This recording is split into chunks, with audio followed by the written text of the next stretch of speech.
ప్రియులారా, సోదరులు చెప్పిన మాట ఏమిటంటే, యెహోవా మాటను ఎందుకు వినాలా? కూర్చునేవారు సోదరులు చెప్పిన వాక్యాన్ని అశ్రద్ధగా విన్నారా? చెప్పాలా? చెప్పండి, విన్నారా లేదా? 2025కి మీరు ధనవంతులు అవ్వాలి. వినని వాడు దరిద్రుడు అవుతాడు. సామెతల గ్రంథము 10వ అధ్యాయము 4వ వచనం చదవండి. సామెతల గ్రంథము, బద్ధకముగా పనిచేయువాడు దరిద్రుడుగును, శ్రద్ధ గలవాడు ఐశ్వర్యవంతుడు అగును. ఏం కలిగిన వాడు? చెప్పండి. వాక్యం వినడములో శ్రద్ధ, దేవుని పని చేయడములో శ్రద్ధ, దేవునికి ఉపయోగపడడంలో శ్రద్ధ ఎవరు కలిగి ఉంటారో వారు ఏమవుతారట? ఐశ్వర్యవంతులు. మేము అప్పులు పాలైపోయాము అనుకునేవాడు ఎవరన్నా ఉంటే అర్థమేంటి? చెప్పండి. శ్రద్ధ లేనివాడు. దేవుని బిడ్డలు కానివాడు శ్రద్ధ ఉన్నా శ్రద్ధ లేకపోయినా పర్వాలే, కానీ దేవుని చేత ఏర్పరచబడిన వారికి ఏం కలిగి ఉండాలి? శ్రద్ధ కలిగి ఉండాలి. అంటే విల్ హ్యావ్ అటెన్షన్ అని అర్థం. అటెన్షన్లోకి వచ్చేయాల ఎవరి మాట వినపడగానే. చెప్పండి. దేవుని మాట 2వ దినవృత్తాంత గ్రంథములు 29వ అధ్యాయము 11వ వచనం చదవండి. తనకు పరిచారకులై ఉండి ధూపము వేయుచుడు, అంటే ప్రార్థన చేయుటకును తన సన్నిధిని నిలుచుటకును తనకు పరిచర్య చేయుటకును యెహోవా మిమ్మును లోకములో శాపములో పాపములో జీవిస్తున్న మనలను దేవుడు ప్రేమించి తన కొరకు ఏర్పరచుకున్నాడు. హల్లెలూయా. ఇప్పుడు నువ్వు గుడికి వస్తున్నావేమో, కానీ నీవు గుడికి రాక మునిపే, నీ తల్లి నిన్ను గర్భమున ధరించక మునిపే, జగత్ పునాది వేయబడక మునిపే క్రీస్తులు మనలను ఏర్పరచుకున్నవాడు, ఎరిగినవాడు. హల్లెలూయా. కనుక కొన్ని విషయాలు మనము శ్రద్ధ కలిగి ఉండాలి. అలా శ్రద్ధ చూపించిన వాడు ఐశ్వర్యవంతుడు అవుతాడు అన్నాడు. కనుక దేవుని గ్రంథములో ఎవరు శ్రద్ధ చూపుతారో ఆ చూపిన వారికి దేవుడు ఏ విధమైన ఆశీర్వాదములు సిద్ధపరుస్తాడో కొన్ని మాటలు మీ జ్ఞాపకం చేస్తాను. నిర్గమాకాండము 15వ అధ్యాయము 26వ వచనాన్ని. నిర్గమాకాండము యెహోవా వాక్కు శ్రద్ధగా విని, గమనించండి, యెహోవా వాక్కు శ్రద్ధగా విని ఆయన దృష్టికి న్యాయమైనది చేసి ఆయన ఆజ్ఞలకు విధేయులై ఆయన కట్టడలను అనుసరించి నడిచిన ఎడల ఐగుప్తీలో కలగచేసిన రోగములలో ఎవరైతే వాక్యము విని వాక్య ప్రకారము చేయడానికి ఇష్టపడతారో ఐగుప్తులకు కలిగిన ఏ రోగము వారికి రాదు. మనకు అన్ని రోగాలే అంటే అర్థం ఏంటి? చెప్పండి. శ్రద్ధగా విన్నట్టే. చెప్పండి. పాపం ఒకడట గొర్రెలు కాసేవాడట. కొంతమంది దొంగలు ఏ పొలములో గొర్రెలనైనా దొంగిలించేవారట, కానీ ఈడు పొలములో గొర్రెలు మాత్రం దొంగిలించేవాళ్ళు కాదు. ఎందుకని? ఎప్పుడు చూసినాడు కళ్ళు తెరిచే ఉండేవాడట. ఇక దొంగలు వచ్చి టార్చ్ లైట్ చూసి కళ్ళు తెరిచి ఉన్నాడు అని చెప్పి ఏం చేసేవాళ్ళు? వెళ్ళిపోతూ ఉండేవారు. అందులో మరుగుజ్జోడు ఉన్నాడంట. పొట్టోళ్ళు గట్టోళ్ళు కదా, మరుగుజ్జోడు ఉన్నాడట. ఆడి దగ్గరికి వెళ్ళి అడిగారట సలహా, ఏమండి అన్ని పొలాల్లో ఉన్న గొర్రెలను మేము దొంగిలించాం, కానీ పొలాల్లో వాడు ఎప్పుడు చూసి లైట్ వేసినా కళ్ళు తెరిచే ఉంటున్నాయి. అలా కాదురా, నువ్వు వాడి ఇంటికి వెళ్ళు, అలా ఆవిడ ఉంటుంది కదా, ఏమ్మా మీ పొలంలో గొర్రెలు దొంగిలించేశారంట అని చెప్పండి. సరే వీళ్ళు వెళ్ళారు, ఆమె బయటికి పిలిచారు. అమ్మా, పొలంలో గొర్రెలు దొంగిలించబడ్డాయంటే సచ్చినోడు కళ్ళు తెరిచి నిద్రపోతాడుగా. ఏం చేస్తున్నాడు సచ్చినోడు? ఏం చేశాడు? ఇక అర్థమేమైంది వీళ్ళకి? ఆడు కళ్ళు తెరిచినట్టే ఉన్నాయి కానీ చెప్పండి నిద్ర. వీళ్ళు చక్కగా అన్నింటికన్నా ఊటీ నుండి పట్టుకుపోతే వీళ్ళు అరడేసిన పైన పట్టుకెళ్ళిపోయారట. పైకి చూస్తూ ఉంటావు, చాలా శ్రద్ధగా చూస్తావు. రోజులో నేను ప్రసంగం చేస్తూ ఉన్నాను తెలుగు రూపాయలలో. ఒక తొండపిల్ల నోట్లోకి వెళ్ళిపోయింది, బయటకు వచ్చేసింది. ఇంకా వాక్యం వింటుందేమో అనుకుంటున్నాను. శ్రద్ధగా బ్రహ్మాండంగా నిద్రపోతుంది. ఇంత పిల్ల లోపలికి వెళ్ళింది, మరి దానికి లోపల ఏమనుకుందో ఇంట్రెస్ట్ లేదు, మళ్ళా బయట అదే లోపలికి వెళ్తే చచ్చి ఉరుకులేదు. కనుక దేవుని మాట శ్రద్ధగా వింటే చిన్ని రోగాలు వస్తాయి, కానీ ఐగుప్తుకు కలిగిన కానీ పెద్ద పెద్ద రోగాలు ఏమీ రాకుండా ఉండాలంటే ఏం చేయాలా? సింపుల్. ఏం చేయాలి? గుళ్ళో కూర్చుని చెప్పండి అమ్మా. వినుట వలన ఏం కలుగుతుంది? ఇక చెయ్యాలన్న మనసు చెప్పండి. అదే స్తంభం కాడ ఒకడు ఫుల్గా తాగి వచ్చి కూర్చున్నాడు, బాగా తాగాడు. ఆ ఆన్లైన్ ప్రేయర్ అది, అందరూ మోకరించారు. వీడు ఒక్కడేం చేశాడు చెప్పండి? బాసిపట్లేసి కూర్చున్నాడు. ఇక ప్రతి వారం చేసే పని అదే వాడు.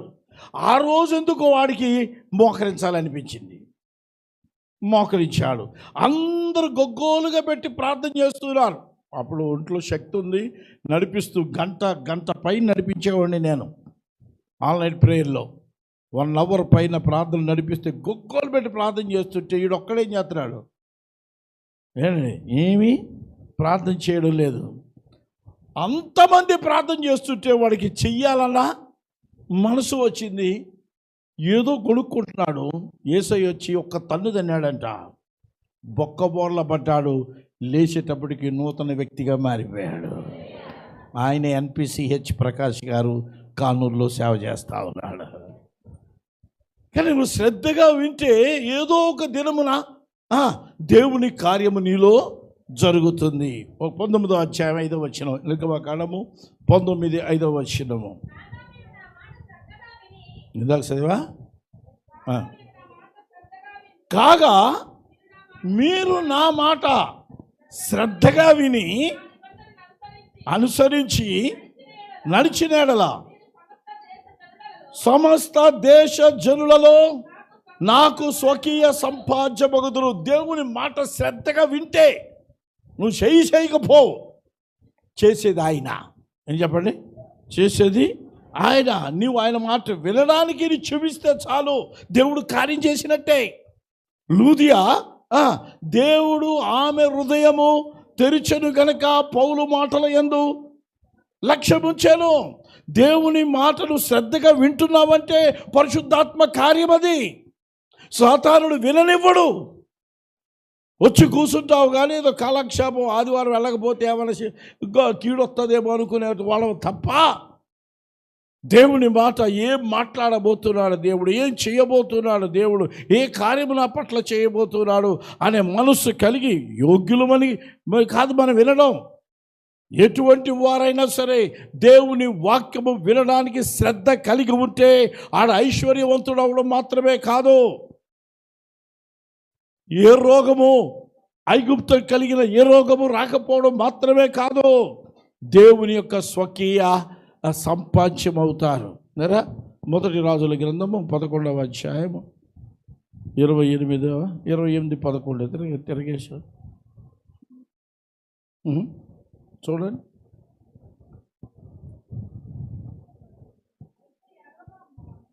రైట్. యారోబాము అను ఒకడు మహాబలాఢ్యుడై ఉండగా ఎవరుడగు ఇతడు పనియందు శ్రద్ధ గలవాడయని ఆహాహాహా. సొలొమోను ఏం చూశాడట? యారోబాము అనేవాడు పరిమాణోడాడు. యారోబాము అనేవాడు సామాన్యుడు కాదాడు. మొత్తం ఇశ్రాయేలు జనాంగాన్ని చెడుతో పట్టించున్నాడు. కానీ వాడు పని యందు ఏం కలిగిన వాడు? పని యందు శ్రద్ధ కలిగిన వాడు నుంచి అధికారిగా నియమించాడట ఆ పనికి మనలోని. కనుక దేవుని వాక్య వినుట యందు శ్రద్ధ కలిగి ఉండాలా. దేవుని పని చేయుట యందు శ్రద్ధ కలిగి ఉండాలా. దేవుని పరిచర్య చేయడం మాత్రమే కాదు, ప్రార్థన చేసేవారిగా, దేవుని ప్రకటించేవారిగా, దేవుని నామమును గొప్ప కార్యములు చేసేవారిగా శ్రద్ధ కలిగి ఉండాలి. ఈ శ్రద్ధ కలిగిన వాడు ఐశ్వర్యవంతుడు అవుతాడు. శ్రద్ధ కలిగిన వాడు అధికారి అవుతాడు. శ్రద్ధ కలిగిన వాడికి దేవుని యొక్క దీవెన. ఎవడైతే శ్రద్ధ కలిగి ఉంటాడో వాని యందు దేవుడు శ్రద్ధ కలిగి ఉంటాడట. నువ్వు దేవుని వాక్యాన్ని అటు ఇటు మీకు చాలాసార్లు చెప్పాను కదా. నేను ఒక ఇంటికి వెళ్ళేటప్పటికి ఆ పిల్లోడిని అటు కొట్టేస్తుంది. అప్పుడు టీవీలు లేవు. ఎందుకమ్మా అని కొడతామంటే, అన్నయ్య చక్క డైలాగ్ మిస్ అయిపోయింది. సీరియల్లో చక్కటి అప్పుడు రేడియోలోనే వచ్చాయి.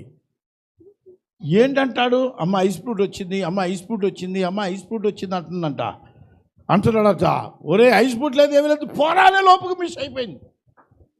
డైలాగ్ మిస్ అయిపోయింది. ఒక్కడి తీసి గుర్తెత్తుంది. లోపలికి వెళ్ళాను నేను. ఎందుకు కొడుతున్నావమ్మా అని సడన్గా అడిగేటప్పటికి వాస్తవం బయటెట్టేసింది. ఏమని? డైలాగు చూడండి. మీకంతా ఎందుకు?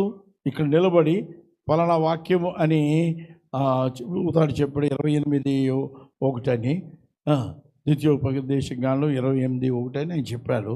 నేను వెనకాల కూర్చున్న పెద్ద మనుషులను అడిగాను. ఒక్కడికి తెలియదు,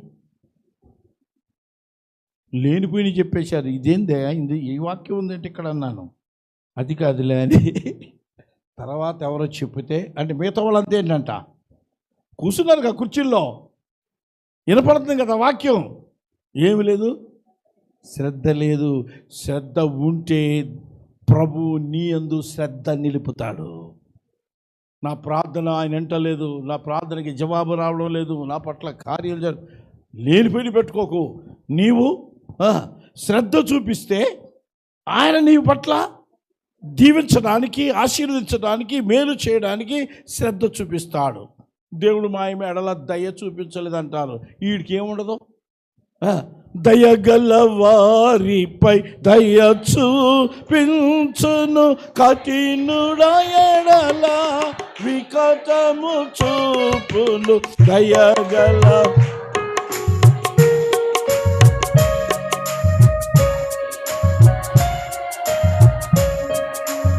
ఒక సామెత ఉంది. Give respect. చెప్పండి.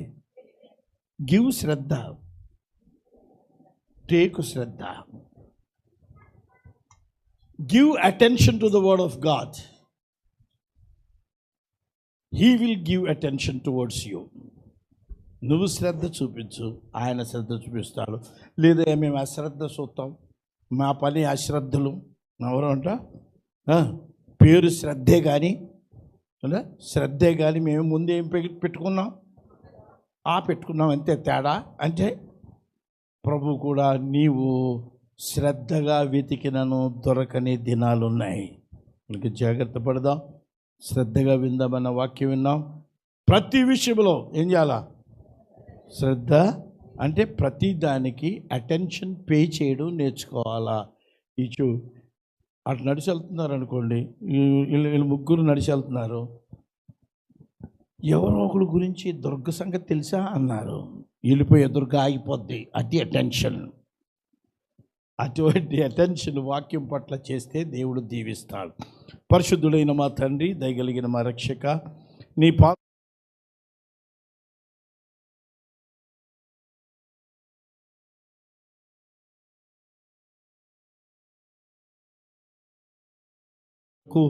మా ప్రభువా అధికారుల ఊటకు, ఆనందం అనుభవించుటకు కృప చూపి మహిమ పొందమని బిడ్డలు దీవించమని మా ప్రభువు మా రక్షకుడైన యేసు నామమున అడిగి వేడుచున్నాను తండ్రి.